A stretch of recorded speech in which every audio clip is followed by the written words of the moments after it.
তদন্তে সহযোগিতার শর্তে আদালতে রক্ষা কবচ পেলেন তৃণমূল সাংসদ মহুয়া মৈত্র।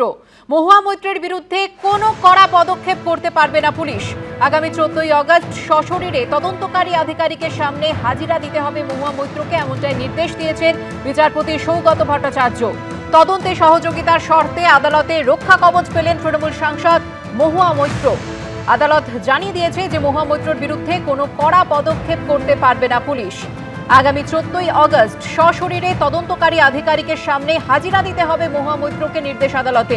বিস্তারিত জানবো, কথা বলবো আমাদের প্রতিনিধি সৌভিক মজুমদারের সঙ্গে। সৌভিক, মহুয়া মৈত্রকে আপাততভাবে একটা অন্তর্বর্তীকালীন রক্ষা কবচ দেওয়া হয়েছে, যেই রক্ষা কবচ আগামী 5ই অক্টোবর বা পরবর্তী নির্দেশ না দেওয়া পর্যন্ত বহাল থাকবে। এখন মহুয়া মৈত্রের বিরুদ্ধে ভোগলবেড়িয়া থানায় যে এফআইআর দায়ের হয়েছিল, সেই এফআইআর এর ভিত্তিতে তাকে ইতিমধ্যে 4বার পুলিশ তাকে ডেকে পাঠিয়েছে, কিন্তু 4বারই মহুয়া মৈত্র তিনি হাজিরা এড়িয়ে গিয়েছেন এবং সেই কারণেই তিনি কিন্তু কলকাতা হাইকোর্টের দ্বারস্থ হয়েছিলেন এই রক্ষা কবচ চেয়ে। ফলে সেই রক্ষা কবচ কলকাতা হাইকোর্ট দিয়েছে, কিন্তু কলকাতা হাইকোর্ট এটাও স্পষ্ট করে দিয়েছে যে একেবারে অভিষেক বন্দ্যোপাধ্যায়কে যে শর্তে কলকাতা হাইকোর্ট রক্ষা কবচ দিয়েছিল, সেই শর্ত বেঁধে দিয়ে মহুয়া মৈত্রকে রক্ষা কবচ দেওয়া হলো।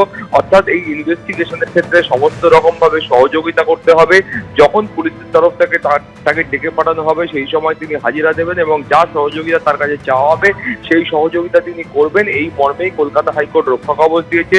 আগামী 14ই আগস্ট বেলা 3টের সময় মহুয়া মৈত্রকে হাজিরা দিতে হবে, সেই নির্দেশও কলকাতা হাইকোর্টের তরফ থেকে দেওয়া হয়েছে এবং পুলিশকে বলা হয়েছে যে এই মামলার ইনভেস্টিগেশনের ক্ষেত্রে কোনো রকম ভাবে যদি মহুয়া মৈত্র অসহযোগিতা করেন, তাহলে সেই বিষয়টা কলকাতা হাইকোর্টের কাছে এসে জানাতে পারবে পুলিশ কর্তৃপক্ষ।